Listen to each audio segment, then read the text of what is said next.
오늘 우리는 이 히브리서 7장 1절서부터 6절까지 말씀을 본문으로 멜기세덱을 알고 만나자라는 제목을 가지고 함께 말씀 나누는 시간 가지도록 하겠습니다.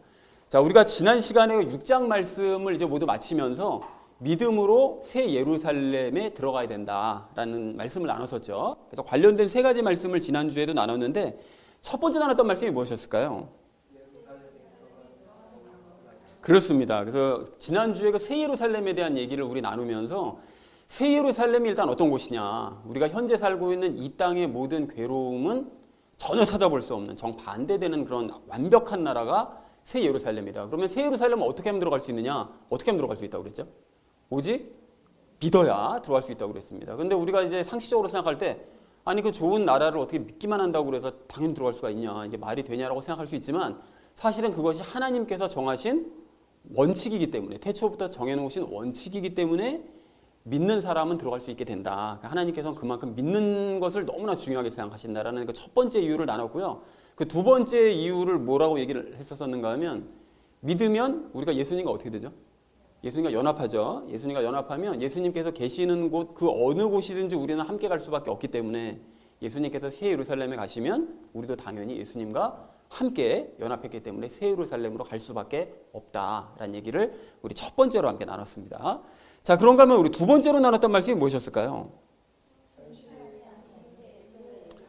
네, 그렇습니다. 그러니까 우리의 이 혼은 이 땅에서 삶을 살아갈 때 이 죄에 자꾸 영향을 받기 때문에 자꾸 그 새 예루살렘보다는 이 땅 현실 삶을 더 중요시하는 그런 경향이 분명 있습니다. 이게 어쩔 수 없는 상황인 거죠. 우리 혼이 흔들리는데, 그런데 우리 조상 아브라함은 우리보다 더한 악조건이요. 그러니까 그는 아예 죄와 연합해 있는 상태였음에도 불구하고 새 예루살렘을 소망하는 삶을 살았다고 그랬습니다. 그렇기 때문에 우리도 새 예루살렘을 소망하며 살아야 되는데 늘 새 예루살렘을 기준으로 도리어 거꾸로 이 땅의 삶을 우리가 조정해 나가면서 살 수 있어야 된다라는 얘기를 나눴었죠. 그리고 이 땅에만 주목하게 만드는 그런 말들은 그게 사실 복음인 것 같지만 사실은 그게 가짜 복음이고요. 축복의 말인 것 같지만 사실은 그것이 저주의 말이다라는 것을 우리가 지난 시간에 나눴죠. 그래서 예수님과 연합한 사람은 새 예루살렘을 생각함으로써 도리어 흔들리는 혼을 붙잡는다라는 얘기를 두 번째로 우리 나눴습니다. 자, 그런가 하면 마지막 세 번째로 나눴던 말씀이 무엇이었을까요? 네, 그렇습니다. 그 지성소로 들어가자 했는데 우리가 지난주에 나눴던 말씀처럼 우리의 혼은 여전히 이제 흔들려서 그렇게 새 예루살렘을 생각할 때마다 우리의 흔들리는 혼을 붙잡을 수 있지만 죄가 이 막 요동을 칠 때, 그래서 현실 삶에 완전히 압도될 때는 죄 때문에 새 예루살렘이고 뭐고 완전히 잊어버리면서 살 때도 있다고 그랬었죠. 근데 우리가 그걸 어쩔 수 없는 현실이지만 그럴 때 참된 그리스도인은 어떻게 하느냐? 새 예루살렘을 당장 갈 수가 없으니까 당장 갈 수 있는 어디로 간다고요? 지성소로 간다고 그랬죠. 그럼 지성소는 어떤 곳이냐? 지성소는 하나님의 음성을 들을 수 있는 장소가 곧 지성소라고 말씀드렸었죠. 그리고 지성소는 어디 있는가 하면 우리 안에 있다고 그랬습니다. 왜냐하면 예수님께서 우리 안에 계시니까요. 자, 그래서 그 지성소에 들어가서 하나님의 말씀을 우리가 들음으로써 새 예루살렘에 대한 소망을 회복하는 우리 모두가 되자라는 것을 마지막 세 번째로 우리 나누는 시간 가졌습니다. 자, 그래서 사랑하는 우리 나눔 믿는 교회 성도님들 모두는 새 예루살렘을 상속 받으셨습니까? 그렇다면 새 예루살렘을 기준으로 현실 삶을 계속해서 조정해 나가시기 바랍니다. 그리고 수시로 힘들고 어려울 때마다 지성소로 대피하심으로써 새 예루살렘에 대한 소망을 회복하는 저와 여러분 되어주시기를 다시 한번 주님의 이름으로 간절히 축원드립니다. 지난주는 믿음으로 새 예루살렘을 얻어야 된다라고 말씀을 했다면 이번 주는 멜기세덱이 누구인지를 알라고 말씀합니다. 알고 그를 따라야 된다라고 이제 말씀을 하고 있습니다. 자, 그래서 이번 주 주제를 이렇게 잡았는데요. 멜기세덱을 알고 만나자라는 것을 주제로 각절 말씀 나누도록 하겠습니다. 먼저 1절 말씀 우리 함께 읽도록 하겠습니다. 이 멜기세덱은 살렘 왕이요 지극히 높으신 하나님의 제사장이니라. 그가 왕들을 사륙하고 돌아오는 아브라함을 만나 그를 축복하였으며 라고 말씀하는데요. 여기 멜기세덱의 살렘 왕이었대요. 그래서 이 살렘이라는 실제로 존재했던 나라였습니다. 아브라함 시대 때 옆에 존재했던 나라. 그 나라의 왕이 멜기세덱이었다는 것이죠. 근데 그분은 왕임과 동시에 제사장이었다는 거예요. 그러니까 아브라함 시대에 하나님을 섬기도록 가르쳐주는 제사장이기도 했다라고 말씀을 하고 있습니다. 그래서 그 베드로전서 여러분 2장 9절을 보시면 이 개역 한글 성경에는 왕 같은 제사장이라고 번역이 되어져 있는데 이게 우리 흠정역에는 왕가의 제사장이라고 되어져 있거든요. 그러니까 멜기세덱이 최초의 왕가의 제사장이었던 거죠. 왕이면서 제사장이면서. 근데 그것이 이제 우리 그리스도인들이 왕가의 제사장이라고 말씀하시잖아요. 그러니까 멜기세덱의 뒤를 쫓는 우리는 왕가의 제사장이 된 것이죠. 그래서 최초의 왕가의 제사장이 바로 멜기세덱이었다라는 것을 확인할 수가 있습니다. 자, 그래서 하반절 말씀을 보면 왕들을 사륙하고 돌아오는 아브라함이요. 우리 먼저 번에 그 말씀 나눴던 것처럼 창세기 14장 13절 이후에 이 아브라함 동네가 이렇게 침입을 받아서 연합군의 침입을 받아서 그 아브라함이 이제 뺏어왔다라는 그 내용을 이제 말씀하고 있는데요. 그를 축복했대요. 그러니까 7절에서도 이제 앞으로 우리 히브리서 7장 7절에서도 말씀하시는 것처럼 유대인들의 시조인 아브라함보다 멜기세덱이라는 사람이 더 높은 존재라는 사실을 확인할 수가 있는 거죠. 왜냐하면 그 아브라함을 축복한 걸 보면 그러면 당연히 아브라함보다 높은 존재니까 축복을 할 수 있었다라는 사실을 7장에서 7장 1절에서 확인을 해주고 있습니다. 자, 그래서 1절을 이렇게 정리할 수 있겠는데요. 멜기세덱은 살렘의 왕이요 지극히 높으신 하나님의 제사장이다. 아브라함이 왕들을 사륙하고 돌아올 때 멜기세덱은 아브라함을 만나서 그를 축복한 굉장히 높은 존재였다라고 얘기했다는 것이 1절의 의미가 되겠습니다. 자, 이어진 2절 말씀 우리 함께 읽도록 하겠습니다. 아브라함도 모든 것의 10분의 1을 그에게 주었느니라. 그 이름을 해석하면 첫째로 의의 왕이요 그 다음은 또한 살렘 왕이니 곧 화평의 왕이라 라고 말씀합니다. 모든 것의 10분의 1을 멜기세덱에게 아브라함이 주었다는 것이죠. 그러니까 아브라함은 멜기세덱을 하나님의 제사장으로 인정을 했기 때문에 그래서 멜기세덱에게 11조를 바칠 수 있었다, 드릴 수 있었다라고 얘기를 하고 있습니다. 항상 11조 하나님께 드릴 때는 제사장 거쳐서 이제 드리니까요. 그래서 이제 하나님의 제사장으로 인정했기 때문에 드릴 수가 있었던 거죠. 그리고 그 이름을 해석하면 멜기세덱이라는 그 이름을 해석하면 멜기세덱을 그 두 가지로 나눌 수가 있는데요. 그 앞에 있는 그 멜기는 그 멜레크, 그러니까 왕을 뜻합니다. 그리고 뒤에 있는 체데크는 의를 뜻하거든요. 그러니까 합치면 의의 왕이죠. 그러니까 하나님께서 옳다 하시는 왕이 곧 멜기세덱이다라는 그 이름 뜻 자체가 그렇다는 거예요. 그리고 살렘 왕이래요. 살렘은 잘 아시는 것처럼 그 평안이죠.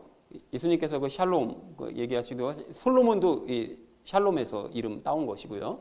그러니까 이 평안이 곧 살렘이니까 그러니까 그분은 곧 평화의 살렘이란 나라의 왕이시니까 평안의 왕, 곧 화평의 왕이시다라고 이제 말씀하고 있습니다. 자, 그래서 2절을 이렇게 정리할 수 있겠는데요. 아브라함은 모든 것의 11조를 멜기세덱에게 드렸다. 그리고 그의 이름을 해석하면 그는 의의 왕이요 살렘의 왕이었기 때문에 화평의 왕이라고 불릴 수 있다라고 얘기했다는 것이 2절의 의미가 되겠습니다. 그러니까 점점 이 바울이 멜기세덱이 누구인가에 대해서 점차 이제 설명을 해 나가면서 이분이 누구인지를 너희가 한번 생각을 해봐라 스스로라고 이제 우리에게 이야기를 주는 것이죠. 자, 이어진 3절 말씀 우리 함께 읽도록 하겠습니다. 그는 아버지도 없고 어머니도 없고 혈통도 없고 날들의 시작도 없고 생명의 끝도 없어 오직 하나님의 아들과 같이 되어 항상 제사장으로 있느니라 라고 말씀하는데요. 이 3절이 아주 결정적이죠. 이제 그분이 누구인지를 알 수 있는. 그러니까 그분은 멜기세덱은 결론적으로 이렇게 아버지도 없고 어머니도 없고 혈통도 없다는 것을 보면 사람이 아니라는 거죠. 사람의 혈통이 아니라는 거죠. 그러니까 사람이 아닌데 그분은 날들의 시작도 없대요. 그러니까 탄생도 없고 탄생한 적도 없고 그리고 생명의 끝도 없대요. 그러니까 죽음도 보지 않으신다는 거예요. 죽지도 않으시는 분이라는 거죠. 그러니까 결론적으로 하나님의 아들 같은 분이라는 거예요. 멜기세덱은. 그러니까 멜기세덱이 누군지 노골적으로 보여주는 거죠. 그분은 하나님의 아들과 같은 분이다. 아들이다. 이 얘기를 하고 있는 것이죠. 그리고 이 독특한 점이 이따가 우리가 적용 시간에도 말씀드리겠지만 멜기세덱은 항상 존재하는 그런 존재라는 거예요. 항상 있는데 하나님의 제사장으로서 항상 세상 가운데 존재하는 분. 그분이 멜기세덱이라는 것이죠. 그래서 이 부분에 대해서는 제가 이제 적용 시간에 좀 더 자세하게 말씀을 드리도록 하겠습니다. 자, 그래서 3절을 이렇게 정리할 수 있겠는데요. 멜기세덱은 부모나 혈통이 없고 탄생과 죽음도 없는 하나님의 아들과 같은 존재로서 항상 제사장으로서 존재하시는 분이 곧 멜기세덱이시다 라고 얘기했다는 것이 3절의 의미가 되겠습니다. 자, 이어진 4절 말씀 우리 함께 읽도록 하겠습니다. 이제 이 사람이 얼마나 위대한가 깊이 생각해보라. 심지어 족장 아브라함도 노획물의 10분의 1을 그에게 주었느니라 라고 말씀합니다. 이 사람이라고 얘기하는데 여러분 이 표현이 좀 독특하죠. 앞에 3절 말씀을 보면 그분은 사람인가요 아닌가요? 사람이 아니죠. 사람이 아니라고 표현했는데 3절 설명에 의하면 사람이 아닌데 여기서는 분명히 또 사람이라고 얘기하고 있다는 것이죠. 그러니까 이게 딱 누군지 느낌이 막 오잖아요. 사람인데 육신을 가진 사람이지만 사람이 아닌 존재. 그분이 과연 누굴 거냐? 너희가 한번 깊이 생각해봐라. 누구겠니? 이걸 이제 물어보고 있는 것이죠.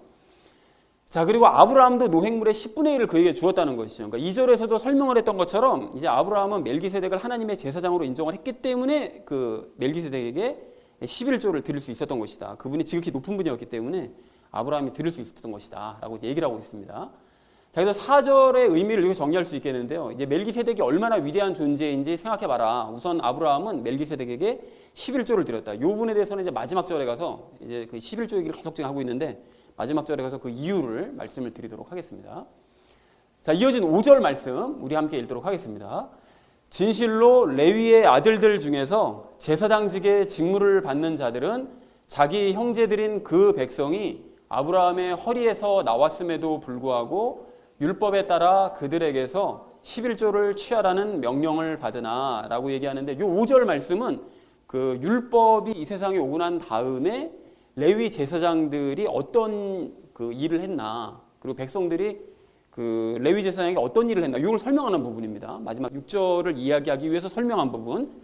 자, 그래서 이 앞부분을 먼저 보시면 레위의 아들들 중에서 제사장직의 직무를 받는 자, 그러니까 레위 사람들이 모두가 다 제사장이 아니거든요. 레위 사람들은 성전에서 제사장이 일을 할 때 돕는 사람들이 레위 사람들이고, 레위 사람들 중에서 일부가 제사장입니다. 그리고 제사장들 중에서 일부가 단 한 명이 대제사장이 되는 것이죠. 그런데 레위의 아들들 중에서 제사장의 직무를 받는 자들, 곧 레위 지파 제사장들을 의미하는 거예요. 말은 좀 길지만 딱 요거를 의미하는데, 자기 형제들인 그 백성이요. 그러니까 레위 지파 제사장의 형제들, 그러니까 다른 지파 족속들이죠. 그 지파, 그 백성, 그러니까 유대인들을 얘기하는 것입니다, 결국. 근데 그 유대인들이 아브라함의 허리에서 나온 거잖아요. 자기랑 똑같이. 레위 지파도 그렇고, 뭐 유대인들도 그렇고 다 아브라함의 이제 후손이란 말이죠. 그래서 같은 조상 아브라함에게서 나온 형제잖아요. 형제인데 그 형제들에게 11조를 받는다는 것이죠.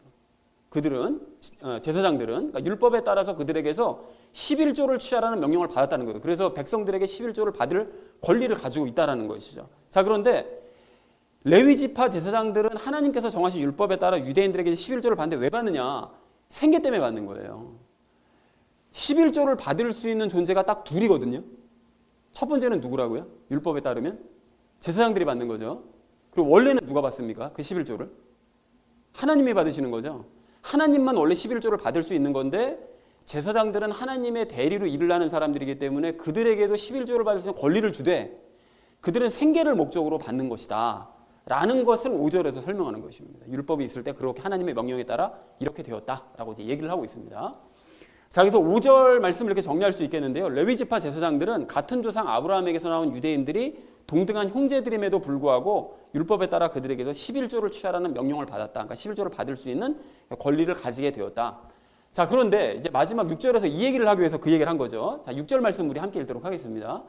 혈통이 그들로부터 나온 것으로 여겨지지 않는 그는 아브라함에게서 10분의 1을 받고 약속들을 가진 그를 축복하였느니라 라고 말씀합니다. 그러니까 혈통이 그들로부터 나온 것으로 여겨지지 않는 그러니까 아브라함이나 레위의 혈통이 아닌, 멜기세덱은 그런 혈통이 아니라는 거죠. 사람의 혈통이 아니니까. 그런데 그 멜기세덱이 아브라함에게서 10분의 1을 받았다는 거예요. 그러니까 형제도 아닌 아브라함에게서 11조를 받은 거죠. 당시엔 율법도 없었잖아요. 그죠? 그러니까 율법이 없었으니까 율법에 따라서 생계 때문에 받는 목적도 아닌 거죠. 그러니까 멜기세덱은, 그러니까 율법도 없었고 생계 유지를 해서 받는 것이 아니었는데 그걸 왜 받냐는 거예요. 그러면 생계의 목적이 아닌 이유로 11조를 받는 존재라는 것이죠. 그럼 이분이 누구냐는 거예요. 도대체 누굽니까? 하나님이시죠. 하나님이시라는 거예요. 그러니까 레위 지파 제사장만 받을 수 있는 것을 레위 지파 제사장도 아닌 사람이 받았다면 그 사람은 누구냐? 하나님밖에 없다는 거죠. 그것이 11조를 받을 수 있는 존재라는 것은. 그걸 얘기하고 싶은 것입니다. 바울이. 자, 그리고 약속을 가진 그를 축복했다. 하나님의 약속을 받은 아브라함이 특별한 사람이잖아요. 하나님의 약속을 받은 그런 아브라함인데, 그 아브라함을 축복을 하고 11조까지 받은 것을 봤을 때 과연 이 사람이 멜기세덱이 아브라함보다 높은 존재인 게 확실한데, 그럼 이 사람이 누구냐? 너희가 깊이 한번 생각해봐라. 깊이 생각할 것도 없죠. 이분은 누구십니까? 예수님이시죠. 하나님이신 바로 예수님이십니다. 이거를 얘기하고 싶은 것이 바울의 오늘 말씀이 되겠습니다. 자, 그래서 오늘 자, 6절 말씀을 이렇게 전체적으로 정리할 수 있겠는데 멜기세덱은 아브라함이나 레위의 혈통이 아닌데도 아브라함에게서 11조를 받았고 하나님의 약속을 받은 아브라함을 축복했다라고 얘기했다는 것이 6절의 의미가 되겠습니다. 자, 그래서 오늘 본문 말씀을 전체적으로 이렇게 정리해 볼 수가 있겠는데 멜기세덱은 살렘의 왕이자 하나님의 제사장이다.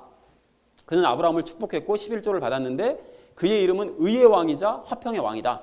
그리고 그는 부모도 혈통도 탄생도 죽음도 없는 하나님의 아들과 같은 존재로서 항상 제사장으로서 존재하시는 바로 그런 분이시다. 자, 그래서 이 사람이 얼마나 위대한 사람인지를 한번 너희가 생각을 한번 해봐라. 그래서 이 사람은 아브라함에게서 11조를 받았는데 레위 제사장은 율법에 따라서 생계를 위해서 자기 형제들에게 11조를 받는 그런 존재지만 이분은 율법이 없었을 때 혈통 자체가 다른 그는 율법이 없었을 때 생계의 목적도 아닌 그런 상태로 아브라함에게서 11조를 받았다. 그리고 그를 축복한 존재다. 그러면 이분이 과연 누구겠는지 너희가 한번 얼마나 위대한 사람인지 생각을 해봐라. 이분은 볼 것도 없이 바로 예수님이시다. 라는 것을 바울이 지금 얘기를 하고 있다는 것입니다. 자, 그래서 이렇게 좀 정리해 볼 수가 있겠는데요. 믿음이 흔들리는 유대인들에게 지금 히브리서를 쓰고 있는 것이잖아요. 그런데 그 편지를 받는 유대인들에게 오늘 말씀이 그럼 무슨 의미가 있을까? 멜기세덱에 대해서 얘기하는 게, 그러니까 멜기세덱이 설사 뭐 예수님이라고 한들 그것이 유대인들에게 무슨 의미가 있어서 바울이 멜기세덱을 굳이 예수님이다라는 설명을 했겠느냐라고 생각을 해볼 수 있겠는데요. 그 아브라함이 11조를 드리고 축복을 받으면서 순종을 했잖아요, 멜기세덱에게. 그런데 이건 유대인들도 다 알고 있는 거거든요. 멜기세덱이 위대한 존재다라는 거를 이 사람들도 알고는 있어요, 유대인들이. 그러면 이분이 앞에서 우리가 설명을 쭉 보니까 이분이 예수님이다라는 걸 얘기함으로써 아브라함이 멜기세덱에게 순종한 것처럼 그러면 너희 유대인들은 누구에게 순종을 해야 되는 것이냐? 너희가 알고 있는 예수님께. 아브라함이 예수님이신 멜기세덱에게 순종한 것처럼 너희도 마찬가지로 마땅히 순종해야 된다. 그분을 믿고 따라야 된다라는 것을 말하기 위해서 오늘 말씀을 한 것이다. 라고 정리를 해볼 수가 있겠습니다. 자, 그래서 우리가 적용 시간에 세 가지 내용을 나눌 건데요. 첫 번째는 멜기세덱의 정체에 대해서, 두 번째는 멜기세덱의 특징에 대해서, 마지막 세 번째는 멜기세덱과의 만남에 대해서 우리 함께 말씀을 나누도록 하겠습니다. 그래서 오늘의 결론이요, 멜기세덱을 알고 만나자라는 것을 주제로 나머지 말씀은 삶에 적용하면서 말씀 나누도록 하겠습니다. 멜기세덱을 알고 만나야 될 우리가 오늘 첫 번째로 함께 나눌 말씀은 그 멜기세덱의 정체를 알자는 것입니다. 여러분 단도직입적으로 말씀드리겠는데요. 멜기세덱은 예수님이십니다. 멜기세덱은 예수님이세요. 그런데 많은 사람들이 멜기세덱이 예수님이다라고 말하는 걸 굉장히 꺼려해요. 주저주저합니다. 말하기를 좀 뭐 두려운 건지 어떤 건지 잘 모르겠어요. 근데 그렇게 말하려고 하지 않습니다. 그러니까 서로 이름이 다르고 또 계시였던 이 시대도 완전히 다르잖아요. 이제 그러다 보니까 두 분을 만약에 멜기세덱이 예수님이라고 얘기해 버리면 많은 부분들을 이제 설명을 해야 되기가 힘들어서 그런지 어떤 건지 모르겠는데 어쨌든 멜기세덱과 예수님은 같은 분이라고 명확하게 말하지 않고 모호하게 설명을 하면서 두 분이 같은 분인지 아닌지 우리는 알 수 없다라고 이제 그 결론을 흐려버린다는 것이죠.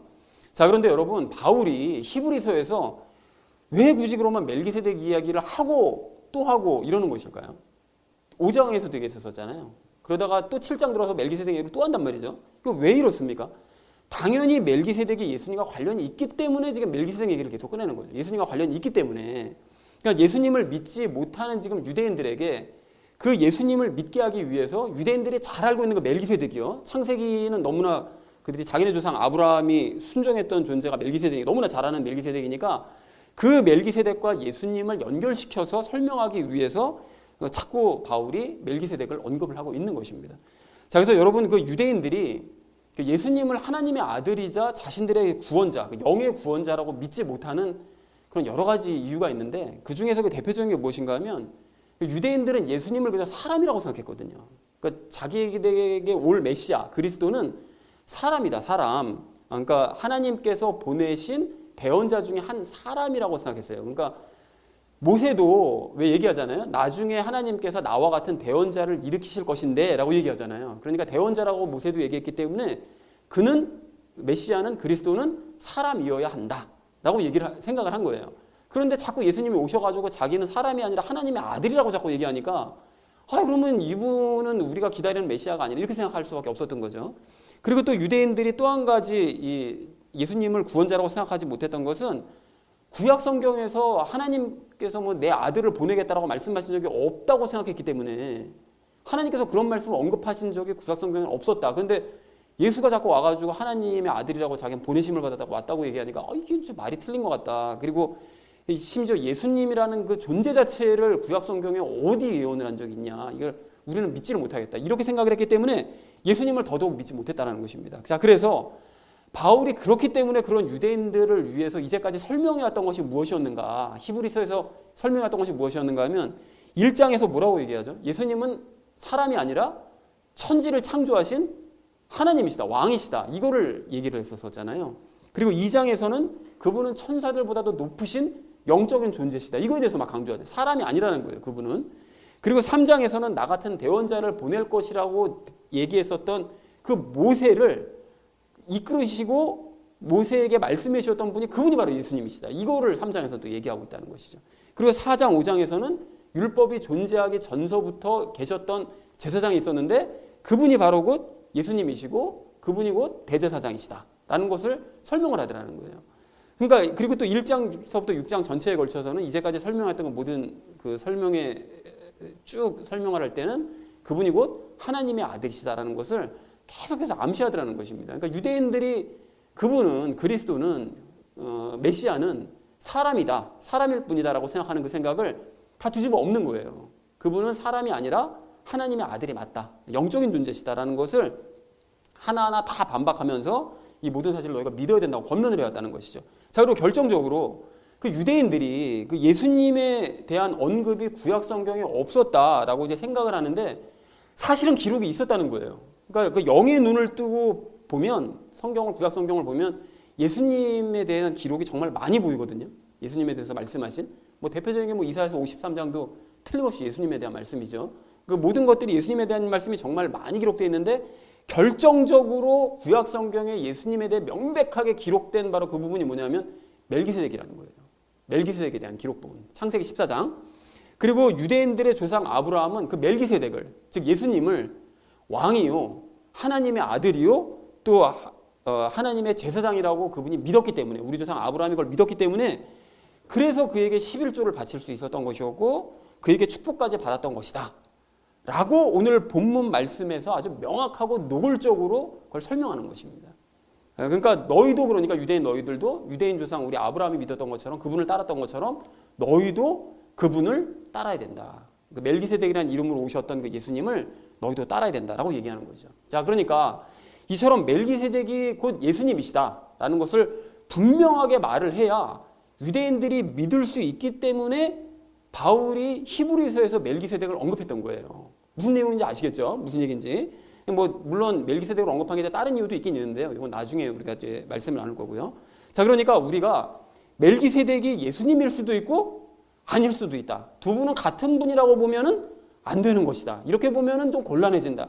이런 설명은 성경의 분명한 메시지를 거슬러서 주장하는 주장이라는 것이죠. 그렇게 하면 안 된다는 거예요. 그래서 그렇게 되면 지금도 유대인들처럼 믿음이 없는 그런 사람들을 더 헷갈리게 만들 뿐이라는 거예요. 그러니까 분명하게 멜기세덱은 곧 예수님이시다라는 것을 분명하게 우리가 해야 된다는 거죠. 자, 그렇다면 멜기세덱이 예수님이시라는 확실한 증거가 있느냐?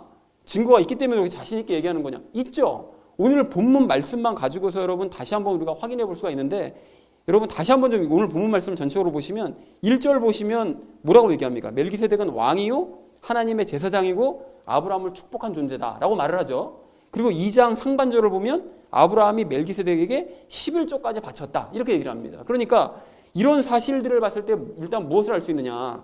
멜기세덱이 아브라함보다 높은 존재인 것만 확실하다. 이걸 얘기하고 싶은 것이죠. 그러니까 왕이요 제사장이요 또 11조까지 받은 존재니까 아브라함보다 높은 존재다. 그런데 2절 하반절 말씀을 보면 그렇게 아브라함보다 높은 멜기세덱의 이름이 뭐라고 얘기한다고요? 의의 왕이래요. 의의 왕. 그의 뜻이, 이름 뜻이. 그리고 그는 화평의 왕이래요. 그런데 유대인들이 예수님의 이제 복음을 전달받았을 때 유대인들이 항상 들었던 그 예수님에 대한 그 말씀을 들었던 것 중에 하나가 예수님은 항상 무슨 왕이라고 얘기해요? 그분은 의의 왕, 정의의 왕이요, 화평의 왕. 이런 얘기를 계속 들어봤을 거잖아요. 그러니까 이 이름이 어디서 많이 들어본 이름 아니냐는 거예요. 너희가 흔하게 들어왔던. 이거 누구를 가리킬 때 사용하는 말이냐는 거예요. 예수님이죠. 그러니까 여기서 그 가리키는 그분의 그 이름서부터 그분이 다스렸던 나라 이름까지 종합했을 때 이분이 예수님이라는 것을 우리가 당연히 유추해 볼 수 있지 않냐라고 지금 바울이 얘기를 하는 것이죠. 그리고 3절 말씀을 보면 멜기세덱의 특징에 대해서도 언급을 하는데 멜기세덱은 아버지도 없고 어머니도 없고 혈통도 없대요. 그러니까 사람에게서 태어난 분이 아니라는 거죠. 그리고 태어난 날도 없고 사망도 안 한대요. 그리고 하나님의 아들과 같은, 그래서 하나님의 아들과 같은 그런 인물인데 그분은 항상 제사장으로 존재한다는 거예요. 그러면 이런 특징들을 유대인 너희들이 봤을 때 이게 누구를 얘기하는 것 같으냐? 당연히 이게 예수님의 특징, 너희가 복음을 들을 때 들었던 예수님의 특징 그대로 아니냐, 멜기세덱의 특징이 라고 얘기하는 것이죠. 그런데 이렇게 사람이 아니신 그분이 4절 앞부분을 보면 분명히 또 사람은 사람이래요. 그죠? 이게 더더욱 예수님의 특징이잖아요. 분명히 그분의 모든 모습을 종합해 봤을 때 사람은 아닌데 육신을 가진 사람으로 존재하는, 그러니까 완전한 예수님의 특징이라는 거죠. 근데 그는 또 레위지파 제사장처럼 생계를 목적으로 11조를 받는 그런 목적으로 받는 것이 아니라 아브라함에게 직접 그 11조를 받았다는 것이죠. 그러니까 생계가 아닌 목적으로 11조를 받는 존재는 제사장 말고, 레위지파 제사장 말고 과연 누가 있느냐? 하나님밖에 없지 않냐? 그러니까 그분이 곧, 예수님이 곧 한 분밖에 안 계시는 하나님의 아들 그분이시다 라고 지금 얘기를 하고 있는 것이죠. 그러니까 바울이 이렇게 모든 상황들을 종합하면서 이분이 과연 누구일지를 너희가 깊이 한번 생각해 봐라. 이분이 누구겠니? 바로 예수님이시다 라고 지금 주장을 하고 있는 것입니다. 자, 그래서 이런 주장을 보고도 우리는 여전히 예수님과 멜기세덱이 한 분이라는 사실을 확신할 수 없다라고 만약에 어떤 사람이 얘기를 한다면 그 사람은 일부러 눈을 감는 사람인 거예요. 일부러 거부하는 사람이라는 거죠. 그래서 당연히 멜기세덱은 예수님이십니다. 이게 설명을 너무나 분명하게 하고 있잖아요. 그러니까 아브라함 시대에 육신을 입고 이 땅에 오셔서 왕이자 제사장으로 활동하셨던 예수님이 곧 멜기세덱이라는 거예요. 그분이 곧 그분이라는 것이죠.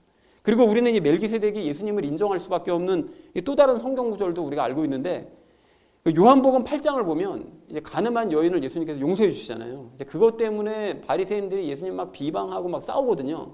막 논쟁이 벌어집니다. 격렬하게 논쟁이 벌어지거든요. 그때 이제 예수님이랑 바리새인들이 아주 그냥 완전히 붙어버렸어요. 그래서 정말 심하게 싸우는데 그때 논쟁의 말미에 이제 아브라함 이야기가 나옵니다. 그 전에 막 예수님께서 너희는 마귀 자식이다, 막 마귀 새끼들이다, 막 이런 얘기까지 막 하세요.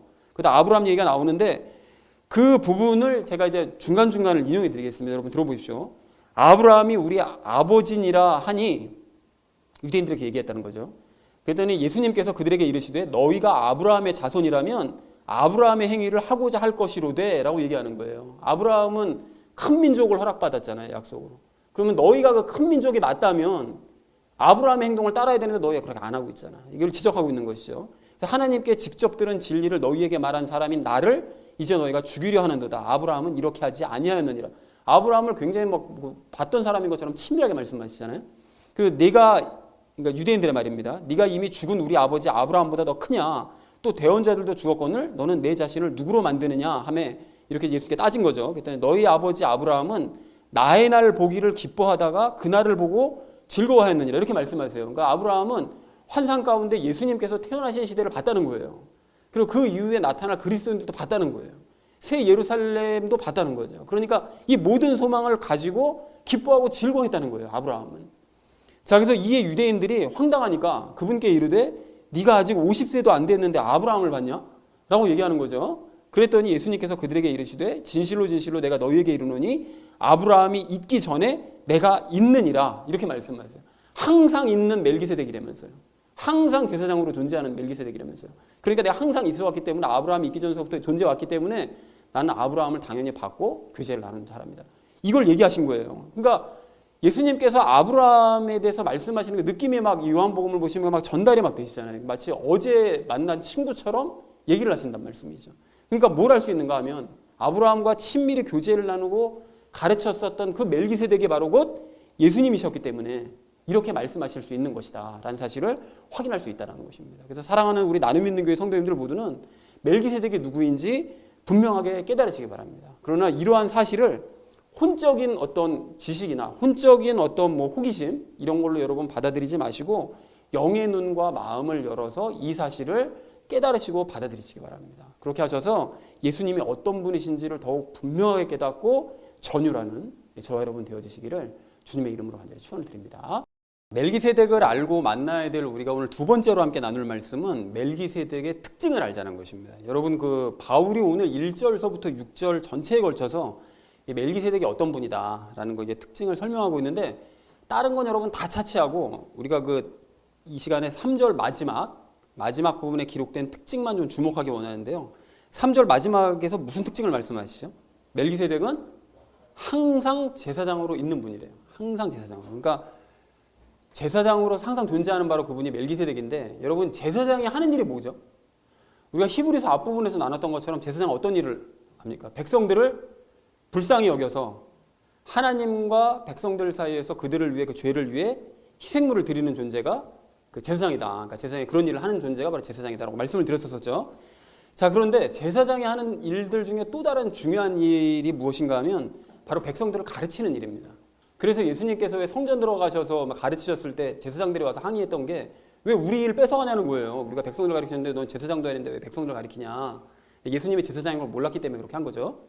자, 그래서 이제 가르치는 일이 제사장이 굉장히 중요한 일인데 그러니까 멜기세덱도 제사장이었다면 당연히 백성들을 가르쳤겠죠. 그죠? 그래서 여러분 아닌 게 아니라 2절 말씀을 보시면 멜기세덱은 살렘이라는 나라의 왕이었대요. 그러면 살렘이 나라니까 당연히 백성들이 거기 있었겠죠. 그죠? 백성들이 거기 살고 있었을 것입니다. 그러니까 이 사람들은 그 의의 왕, 그 멜기세덱의 통치를 받는 그 행복한 그 백성들로서 장차 새 예루살렘에서 살아갈 그리스도인들을 이제 예표하는 그런 사람들이긴 한데 어쨌든 그 사람들은 하나님의 제사장인 멜기세덱에게 하나님과 그분의 나라에 대한 또 신앙에 대한 이 모든 것들을 그에게 교육을 받았을 거라는 거예요. 그렇다면 그 이웃에 살고 있었던 아브라함도 교육을 받았겠느냐? 당연히 받았겠죠. 당연히 교육을 받았겠죠. 그러니까 멜기세덱과 교류했었던 이 아브라함도 하나님과 그분의 나라와 신앙생활에 대한 모든 것들을 멜기세덱의 교육을 받았을 거라는 것입니다. 어떻게 할 수 있느냐?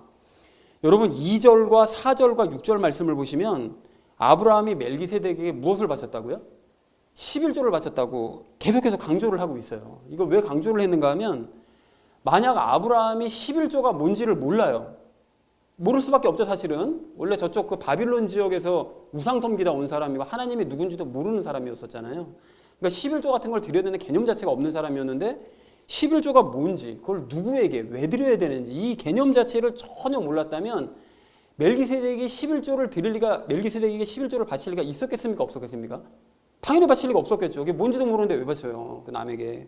그리고 거꾸로 아브라함은 11조의 개념이 뭔지, 그걸 누구에게 왜 드려야 되는지 이걸 너무나 잘 알았기 때문에 멜기세덱에게 11조를 바칠 수 있었다는 거죠. 그렇다면 아브라함이 이러한 사실을 어떻게 알 수 있었다고요?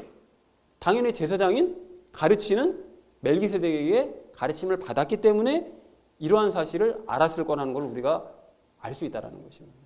뭐 이렇게 생각해 볼 수도 있죠. 하나님께서 환상 가운데 나타나셔가지고 아브라함에게 가르쳐 주지 않으셨을까요? 뭐 그럴 수도 있겠죠. 하지만 하나님께서 매번 환상 가운데 나타나셔가지고 야 뭐 11조는 뭐 개념이 어떻게 되고 뭐 제사장이 뭐 어떻게 되고 뭐 이런 거 일일이 다 가르쳐 주셨겠냐고요. 환상 가운데 나타나셔서.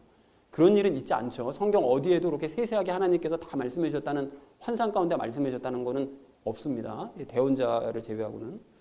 자, 그리고 멜기세덱은 제사장이 뭐 하는 사람인지 하나님의 아들이 어떠한 분이신지라는 이 개념도 아브라함에게 가르쳐 줬던 것 같아요. 멜기세덱이. 그러니까 아브라함이 멜기세덱을 그렇게 높이면서 그에게, 그러니까 제사장인 그 멜기세덱에게 11조를 바칠 수 있었다는 것입니다. 그리고 지지난주 설교 시간에 제가 그 아브라함이 창세기 12장 2절 3절에서 받은 하나님의 약속은 이삭과 가나안 땅이 아니라 궁극적으로 장차 나타나게 될 큰 민족 그리스도인들과 새 예루살렘이다라는 것을 깨닫게 됐다고 그랬잖아요. 그 아브라함이. 그럼 그걸 어떻게 깨달았겠냐는 거예요. 그것도 역시 아브라함과 함께 가까이 살았던 그 멜기세덱, 제사장 멜기세덱이 그 모든 하나님의 약속에 대한 개념을 아브라함에게 가르쳐 주었기 때문에 아브라함이 그 모든 사실을 깨달을 수 있었다는 것입니다. 이것도 뭐 하나님께서 환상 가운데 별도로 뭐 다 말씀해 주셨겠느냐 그렇게 생각해 볼 수도 있지만 하나님께서 그렇게 하지 않으신다는 거예요.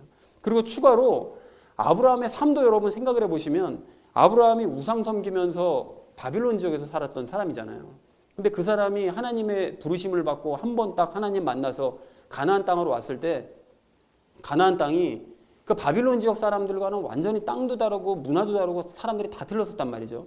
근데 그런 땅에서 살아가야 되는데 나이까지 많다 보니까 적응하기가 쉽지가 않은 거죠. 그러면 아브라함이 누구만 바라봐야 됐을까요?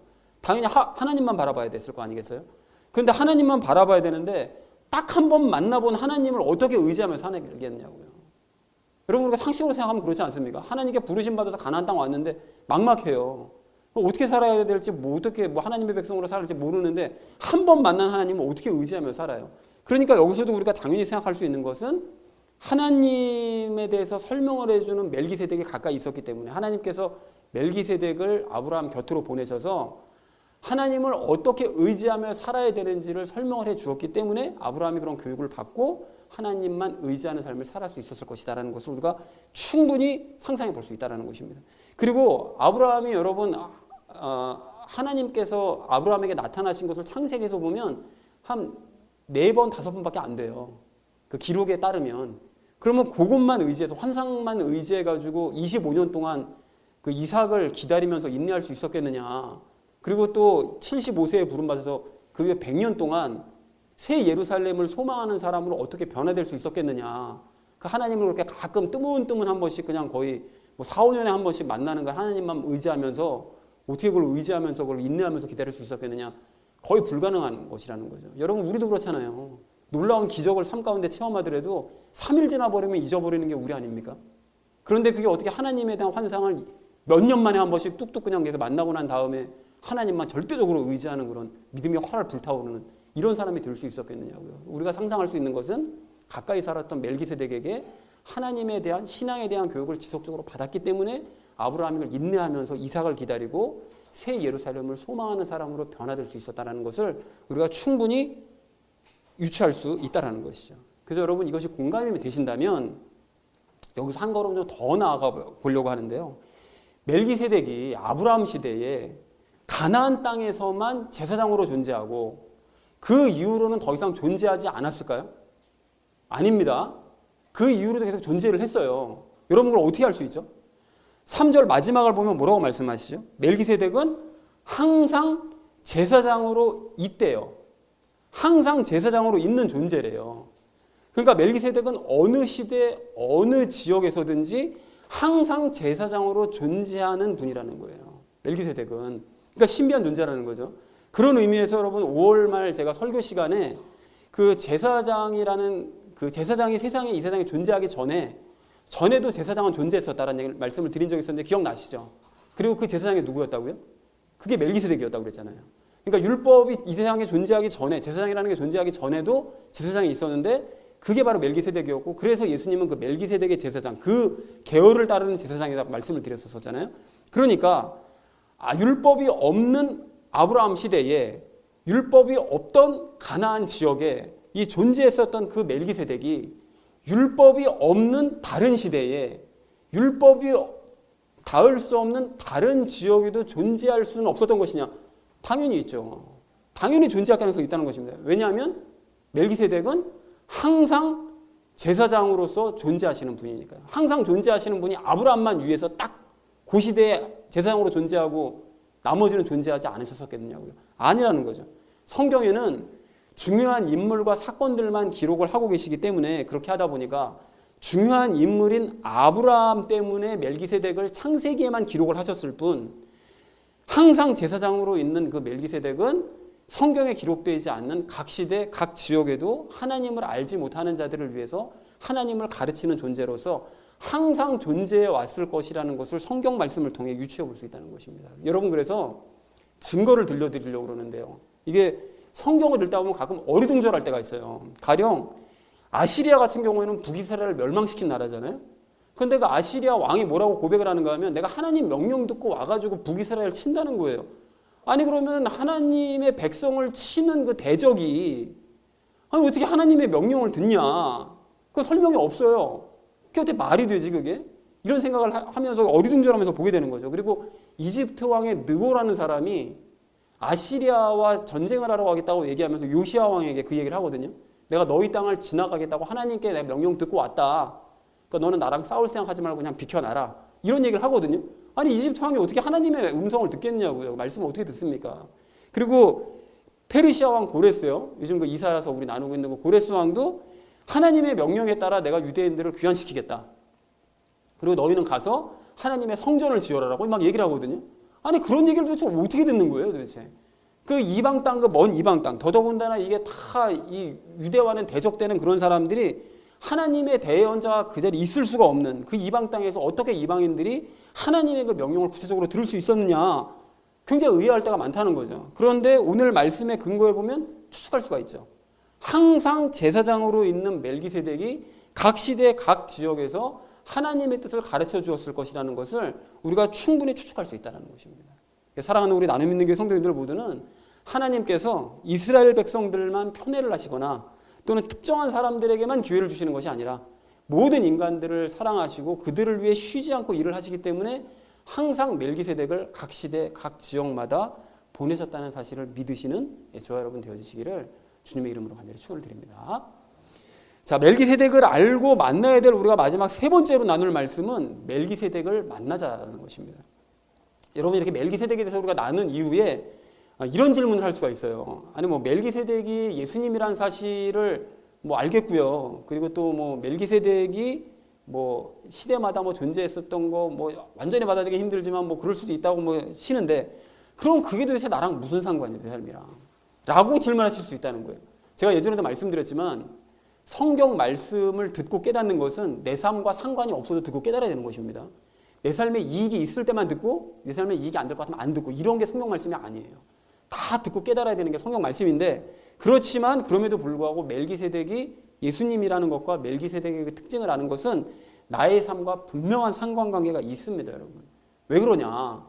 여러분 우리 조상 아브라함이 멜기세덱의 정체를 깨달았죠. 아, 멜기세덱 이분이 바로 하나님의 아들이시구나라는 것을 어느 순간 깨닫게 된 거죠. 그리고 멜기세덱이 제사장이시구나라는 것을 이제 그래서 그분께 이제 배워왔었기 때문에 우리도 아브라함의 후손이자 아브라함의 뒤를 따라가야 될 그런 사람들, 그리스도인들이 맞다면 아브라함처럼 멜기세덱의 정체가 무엇인지를 깨닫고 그분이 가르치는 가르침을 들어야 되는 것이 마땅한 일이라는 거예요. 그래서 우리가 이 앞의 내용들을 나누는 것이라는 것이죠.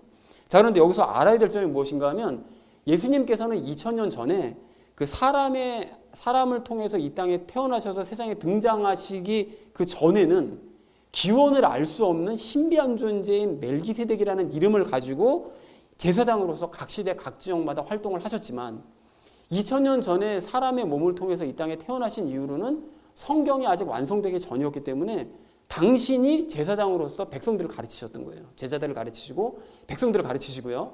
그리고 승천하신 이후로는 어떻게 하셨습니까? 아직까지 그때까지도 성경이 완성되기 전이었기 때문에 제자들, 사도들을 통해서 백성들을 가르치는 일을 하셨던 것이었죠. 그런데 제자들까지 모두 다 죽고 나니까 어떻게 하시죠? 성경을 완성시켜 버리시죠. 성경을 완성시키고 난 다음에는 예수님께서는 이제 성경을 통해서 성경을 읽는 사람들을 가르치신다라는 것입니다. 그것이 하나님께서 정하신 원리인 거예요. 그러니까 우리는 우리 조상 아브라함처럼 멜기세덱에게 배우긴 배워야 되는데 그걸 배우려면 어떻게 배워야 되느냐? 이제는 성경 말씀을 통해서 배워야 된다는 거죠. 그러니까 다시 말해서 성경을 읽는 사람은 성경 안에 거하면서 성경을 통해 우리를 가르치시는 멜기세덱을 만날 수 있다는 거예요. 아브라함이 만났던 멜기세덱을 우리도 만날 수 있다는 것입니다. 그러니까 아브라함이 그리고 멜기세덱에 배웠던 그 내용들이요. 그러니까 즉 새로운 그리스도인들과 새 예루살렘에 대한 내용들을 우리가 배울 수 있고 또 멜기세덱의 각 시대 각 지역마다 다니면서 사람들에게 가르쳤던 그 내용들을 우리도 배울 수 있고 더 신비한 내용들도 우리가 배울 수 있다라는 것입니다. 그런 의미에서 여러분 생각해 보십시오. 우리가 말씀을 전혀 읽지 않았다면 멜기세덱이라는 존재가 있었는지 그 정체가 무엇인지 우리가 어떻게 알았겠어요? 성경 말씀이 없었다면 그걸 누구에게 가서 배웠겠습니까? 그리고 말씀을 우리가 자세하게 읽지 않았다면 멜기세덱이 각 시대마다 존재하면서 사람들을 가르쳤는지 안 가르쳤는지 그걸 우리가 어떻게 확신을 할 수가 있겠느냐고요. 그리고 무엇보다 멜기세덱이 나랑 무슨 상관이며 멜기세덱을 이 시대에도 만날 수 있다는 사실을 우리가 어떻게 알았겠느냐는 거예요. 그러니까 아브라함을 가르치고 각 시대 각 지역에서 하나님을 가르쳤었던 그 멜기세덱은 이제 우리 안에 들어와 계시고 성경을 통해서 우리를 가르쳐 주시는 줄로 이렇게 믿습니다. 자, 그러므로 우리 조상 아브라함이 그랬던 것처럼 하나님을 잘 알고 싶다면 내가 신앙생활을 어떻게 해야 되는지 여러분 알고 싶으시다면 각자 성경을 열어서 읽으시기 바랍니다. 만나셔야 돼요. 배우셔야 됩니다. 그리고 그 안에서 아브라함과 교제했던 멜기세덱을 만나시고 그분과 교제하면서 배우시기 바랍니다. 그래서 이 땅의 이삭과 가나안 땅에만 집착했었던 나의 삶을 버리시고 이제 나를 통해서 새롭게 생겨날 그리스도인들과 새 예루살렘 소망하시고 아브라함처럼 하나님께 자신의 모든 것들을 다 드리시고 하나님의 축복을 받는 우리 모두가 되기를 간절한 마음으로 소망합니다. 사랑하는 우리 나눔 있는 교회 성도님들 모두는 각 시대마다 가르치시고 말씀하셨던 그 멜기세덱이 이제는 성경을 통해서 우리에게를 가르치시고 말씀하신다는 사실을 믿으시기 바랍니다. 그러시다면 성경을 읽으실 때마다 멜기세덱을 만나시고요. 그리고 그분께 하나님과 그분의 나라와 또 신앙생활에 대해서 하나씩 하나씩 차근히 배워가는 저 여러분 되어주시기를 주님의 이름으로 간절히 축원을 드립니다. 멜기세덱을 알고 만나자라는 것을 주제로 이제 말씀 나눴는데요. 첫 번째 나눴던 것이 멜기세덱의 정체를 알자고 그랬죠. 멜기세덱은 누구시다? 예수님이시다. 그렇습니다. 예수님이십니다. 그러니까 예수님을 의심했던 유대인들을 위해서 바울이 이분을 언급한 것이죠. 누구를요? 멜기세덱을 언급한 거죠. 그래서 유대인들 때문에 자꾸 의심하니까 그분이 곧 예수님이심을 증명하기 위해서 멜기세덱을 언급한 것입니다. 자, 그래서 멜기세덱은 이 사람보다 높은 존재입니다. 누구보다요? 아브라함보다 당연히 높은 존재입니다. 자, 그래서 생각을 한번 해보자는 거예요. 멜기세덱을 설명하는 이 본문에 오늘 말들, 아브라함보다 높은 바로 그분으로서 오늘 이 멜기세덱을 설명하는 모든 본문 말씀을 다 보니까 결국 누구를 설명하는 말이라는 걸 알 수 있죠? 예수님을 설명하는 말이라는 것을 우리가 분명하게 알 수가 있는 것이죠. 그래서 또한 요한복음 8장을 보면 예수님이 아브라함을 굉장하게 친근하게 말씀을 하신 것도 예수님이 누구라는 것을, 멜기세덱이라는 것을 증명하는 모습이다. 그 아브라함과 만났던 그 멜기세덱이 바로 예수님이셨기 때문에 그렇게 아브라함에 대해서 잘 아는 것처럼 말씀하신 것이다. 그리고 이 모든 사실을 종합했을 때 멜기세덱이 곧 누구심을 알 수 있다고요? 예수님이심을 우리는 분명하게 알 수 있다라는 것을 확인할 수가 있습니다. 자, 우리 두 번째로 나눴던 것이 멜기세덱의 특징을 알자고 그랬죠. 멜기세덱은 아까 전에 이렇게 있다고 그랬죠. 뭐라고요? 멜기세덱은 항상 무엇으로 존재한다고요? 제사장으로 있다라고 이제 얘기를 했습니다. 자, 그래서 아브라함은 제사장인 이분에게 하나님과 그분의 아브라함은 제사장인 이분에게 하나님과 그분의 나라와 신앙생활에 대해서 배웠다는 것을 알 수가 있어요. 누구라고요? 멜기세덱에게, 제사장인 멜기세덱에게. 저 11조에 대해서 우리 얘기를 했었죠. 그래서 아브라함이 오랜 시간 인내할 수 있었던 것도 답이 나왔네요. 멜기세덱과의 교제 때문이라는 것을 우리가 알 수가 있는 것이죠. 그리고 이것이 없는 또 다른 시대와 지역에서 멜기세덱은 하나님을 가르치며 전파했을 것을 우리가 생각해 볼 수가 있어요. 무엇이 없는 지역이요? 율법이 없는 시대와 그 지역에서 멜기세덱은 하나님을 가르치면서 전파했을 것이라는 것을 우리가 알 수 있죠. 왜냐하면 멜기세덱은 항상 제사장으로 존재했던 분이니까요. 자, 그래서 마지막 세 번째로 우리 나눴던 것이 멜기세덱을 만나자고 그랬죠. 율법이 없는 시대와 지역에서 이런 이름을 가지고, 무슨 이름이요? 예수님이. 그 전에는 무슨 이름이요? 멜기세덱이라는 이름을 가지고 무엇으로서 가르치셨다고요? 어떤 자격으로서? 제사장으로서 가르치셨던 그 예수님은 2000년 전에는 직접 가르치셨죠. 사람들을. 그리고 승천하신 이후로는 누구를 통해 가르치셨다고요? 제자들, 사도들을 통해서 이제 가르치시고 지금은 무엇을 통해서 가르치신다고요? 성경을 통해서 가르치신다라는 것이 너무나 분명한 사실입니다. 예수님 오시기 전에는 멜기세덱이라는 이름으로 직접 다니시며 가르치시고 예수님으로 오셔서는 직접 가르치시고 그리고 그 이후로는 사도들을 통해서 지금은 성경을 통해서 그러니까 멜기세덱에게 여러분 배우시고 싶고 예수님께 직접 배우고 싶고 사도들이 들었던 사도들의 음성을 듣고 싶으시다면 성경을 읽으시면 이 모든 것들을 들으실 수 있어요. 확실하게 말씀드릴 수 있습니다. 확실하게. 그들보다 더 많은 것들을 배울 수 있어요. 그러니까 여러분 꼭 읽으셔야 됩니다. 그래서 성경을 읽는 사람은 이분을 만날 수 있고 그의 가르침을 받을 수 있으며 이전에 배웠던 사람들보다 훨씬 더 많은 비밀들을 배울 수 있다. 성경에서 누구를 만날 수 있다고요? 멜기세덱을 만날 수 있고 가르침 받을 수 있고 더 많은 비밀들을 배울 수 있다라는 것을 우리가 말씀을 나눴습니다. 그래서 사랑하는 우리 나눔 있는 교회 성도님들 모두는 멜기세덱이 예수님이라는 사실을 여러분 확신하시기 바랍니다. 그리고 그걸 확신하신다면 성경을 읽으셔서 아브라함이 배웠던 것들과 그 이상의 것들을 배우시는 또 멜기세덱을 날마다 만나시는 저 여러분 되어주시기를 주님의 이름으로 간절히 축원을 드립니다.